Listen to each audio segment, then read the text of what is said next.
कालरात्रि देवी की कहानी मां दुर्गा के कुल 9 रूप हैं, जिनकी पूजा नवरात्रि के 9 दिनों के दौरान की जाती है। शैलपुत्री, ब्रह्मचारिणी, चंद्रघंटा, कूष्मांडा, स्कंदमाता, कात्यायनी, कालरात्रि, महागौरी और सिद्धिदात्री। मां कालरात्रि भी इन्हीं में से एक हैं, जिनकी पूजा नवरात्रि के 7वें दिन की जाती है, जिसे महासप्तमी भी कहा गया है। मां दुर्गा ने ये अवतार बुराई का नाश करने हेतु लिया था। उन्होंने ये अवतार धारण कर शुंभ, निशुंभ और रक्तबीज जैसे दानवों का वध किया था। मां दुर्गा के इस रूप को सबसे शक्तिशाली माना गया है। इनके शरीर का रंग घने अंधेरे के भांति काला है और माता के अत्यंत लंबे केश खुले और बिखरे हैं। मां कालरात्रि के गले में विद्युत की तरह चमकने वाली माला सुशोभित है। 4 भुजाओं वाली कालरात्रि देवी गधे पर मंडित रहती हैं। इनके बाएं हाथ में लोहे का कांटेदार अस्त्र अलंकृत है और दूसरे में एक कतार है। मां कालरात्रि का दाएं हाथ हमेशा ऊपर की तरफ उठा रहा है, जो लोगों को सदैव अपने आशीर्वाद से सुसज्जित रखता है। उनका निचला हाथ भक्तों को आश्वासन देने के लिए है कि वह माता के संरक्षण में भयमुक्त होकर रह सकते हैं। माता को गुड़ का भोग अति पसंद है और उन्हें लाल रंग के वस्त्र और रातरानी के फूल भी अत्यंत प्रिय हैं। एक बार दैत्य शुंभ, निशुंभ और रक्तबीज ने अपना आतंक तीनों लोकों में फैलाना शुरू कर दिया था। उस वक्त सभी देवगण भगवान शिव के पास गए।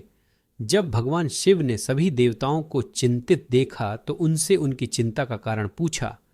तब देवताओं ने शिव शंकर से कहा, हे भोलेनाथ, शुंभ, निशुंभ और रक्तबीज नामक दानवों ने अपने उत्पाद से हम सभी को परेशान कर रखा है। कृपया कर हमारी मदद करें। यह सुनते ही भोलेनाथ ने अपने समीप बैठी माता पार्वती की ओर देखा और उनसे उन दानवों का वध करने की प्रार्थना की।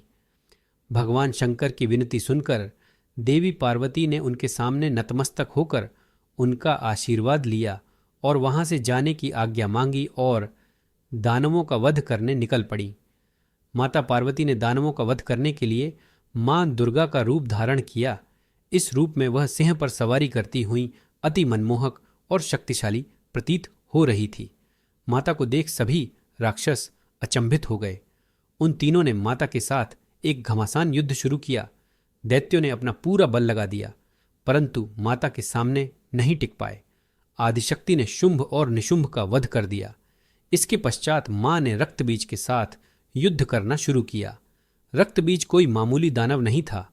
उसने कठोर तपस्या कर ब्रह्मा जी से अमर होने का वरदान हासिल किया था।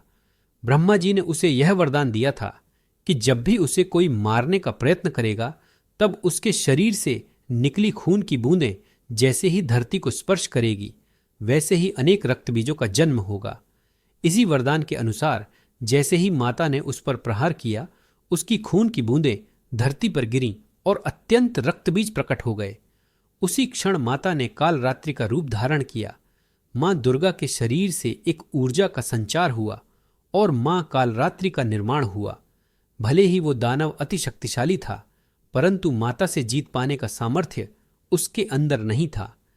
मां कालरात्रि ने रक्तबीज को अपनी कटार से मार गिराया और जैसे ही उसके शरीर से खून बहने लगा, उन्होंने उसका रक्त पान कर लिया। मां कालरात्रि की पूजा सप्तमी के दिन करने के पीछे भी एक बहुत बड़ा कारण है। कहा जाता है कि 6 दिन देवी की पूजा करने के बाद 7वें दिन हमारा मन सहस्त्र चक्र में स्थित होता है। इस चक्र में हमारा मन सबसे साफ और शुद्ध स्थिति में होता है। इस वक्त कालरात्रि की पूजा करने से हमें ब्रह्मांड की सभी सिद्धियों की प्राप्ति होती है और सारी असुरी शक्तियां हमसे दूर भाग जाती हैं।